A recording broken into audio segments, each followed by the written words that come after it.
तो आज आम्ही निघालेलो आहोत जंजिरेला आणि लवकर निघालेलो आहोत. बघू आता कसं होतं आहे पुढचा प्रवास. सो आता आम्ही निघालेलो आहोत आणि हा इतका भारी रोड आहे आणि मॉर्निंगमुळे इतका भारी वाटतोय. सगळीकडं फॉग आणि फॉग आहे, तुम्ही बघू शकता. आणि सनराईजमध्ये तो फॉग इतका भारी दिसतोय.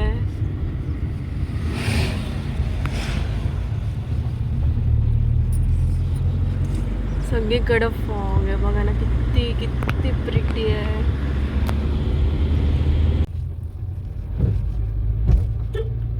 इकडनं आता फक्त जंजिरा खूप कमी आहे, मीन्स कमी अंतरावर आहे आणि हा पूर्ण असा कोलीवाडाचा एरिया आहे.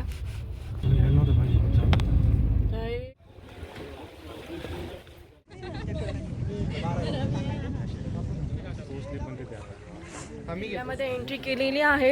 येताना आम्ही बाय बोट आले होते. तुम्हाला माहिती आहे तो जंजिरा किल्ला पाण्यामध्ये आहे. सो मला काहीच रेकॉर्ड करता नाही आलं कारण की हाय टाईड होती. हाय टाईडमध्ये बोट लिटरली अशी वेव खूप मोठे होते. सो आता मी पोचलेला आणि बघू शकता मागचा जो माझा व्ह्यू आहे किती भारी आणि आम्ही बरोबर टायमात आलो. सो मी पूर्णपणे आणि इकडची ही तोफ आहे हे बघू शकता.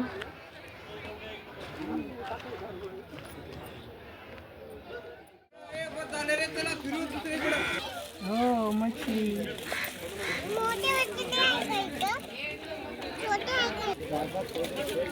झाले का आता.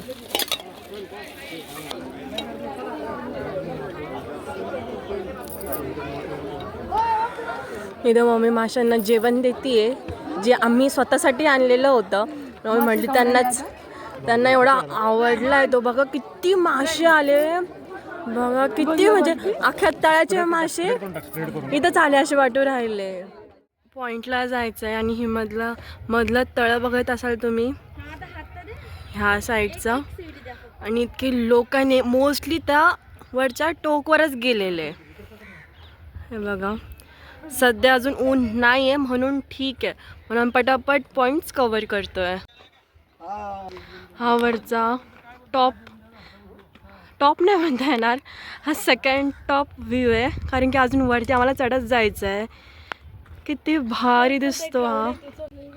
अजून एक व्ह्यू भेटलेला आहे आम्हाला आणि ही जी जेट्टी दिसतीये तुम्हाला की ही जेट्टी आणि ही प्रोसेसिंगमध्ये आहे. आता आम्ही रिटर्न जायला निघालेलो आहोत कारण की ऑलमोस्ट 12:30 झाले. इथे गर्दी एवढी वाटत नाही आहे पण मेन गेटजवळ एवढी गर्दी असणार आहे ना, म्हणून चला आता निघूया. फायनली आता मला बोट पण भेटली रिटर्न जाण्यासाठी. मस्त व्ह्यू एन्जॉय करत आम्ही चाललो आहे. Thank you for watching.